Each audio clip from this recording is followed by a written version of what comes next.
लखीमपुर सान्हे के खिलाफ मुल्क भर में आज किसानों का रेल रोको आंदोलन हो रहा है।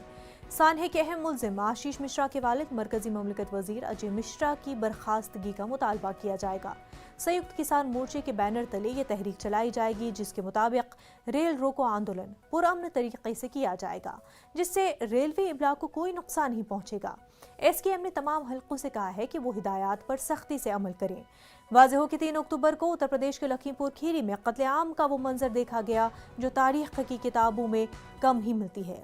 पुरअमन मुजाहरा कर रहे किसानों पर गाड़ियां चढ़ा दी गई, जिसके नतीजे में 4 किसान समेत 8 अफराद की मौत हो गई।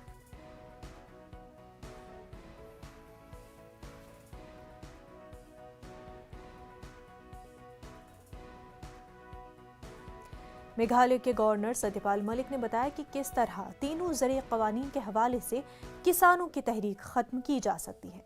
मलिक का कहना है कि मरकजी हुकूमत कम अज कम एमएसपी पर कानून बनाए। एमएसपी पर कानून नाफिज होने के बाद किसानों का मसला जरूर हल हो जाएगा। मलिक ने इतवार के रोज यात्रा के दौरान मीडिया से बात की। उन्होंने कहा कि मरकजी हुकूमत के साथ किसानों के मसाइल के हवाले से जंग भी लड़ी है। उनका दावा है कि एमएसपी एक्ट नाफिज होने के बाद किसानों की तहरीक खुद ब खुद खत्म की जाएगी। उन्होंने ये भी कहा कि अगर किसानों की बात न सुनी जाए तो मुश्किल हो जाएगी।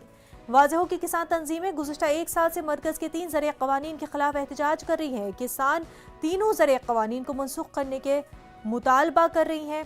किसान तंजीमों ने मरकजी हुकूमत के साथ कई दौर की मीटिंगें भी की, मगर कोई हल नहीं निकला।